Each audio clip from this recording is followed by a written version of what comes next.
never seen this time period in American history on film. 20 years before, Lewis and Clark has crossed the country with nobody else. It was an uncharted territory.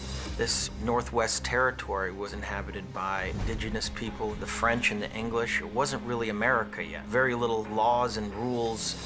It became a place of great interest to in the fur trapping trade. Ultimately, it was a source of massive income, kind of like the pre-gold rush in a lot of ways. Tell me you got some kind of plan.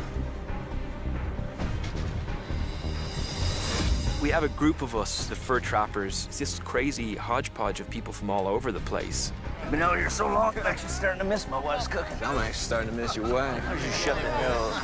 We had a conversation, all of the cast and Alejandro. The theme of the film is survival and spiritual growth through physical pain. He said you're going to be in pain and that's planned, and that he wanted to film that then. It's one of the many things that Alejandro put in place for us, meant for a real, more kind of immersive experience. We were all immersed in the wilderness. It was all around us. Everything has to pop as being real, because if you have a false moment, everything falls apart.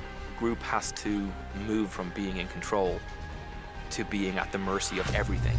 You're forgetting your place, boy. As far as I can tell, my place is right here on the smart end of this rifle. You move along, Fitzgerald.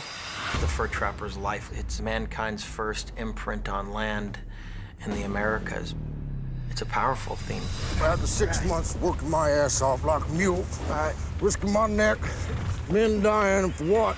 Most of these trappers were runaways, were young people. Normally, they own more at the end of their journey than what they were paid. I was hired to trap him. I wasn't hired to go You signed a contract to protect your boss and your boss's property. These were incredibly tough, resilient men out in the middle of the elements, like any other animal in the wilderness.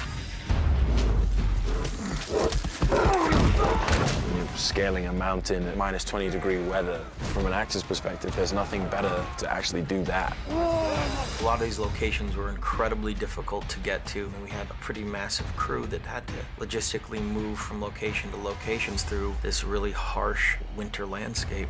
Pretty difficult for everyone to pull off. Most of these locations are very pristine. You know, there's something very pure and very spiritual in these places. Like these fur trappers, we had to adapt to our surroundings, reacting to what nature gave us. I ain't afraid to die anymore. I've done it already.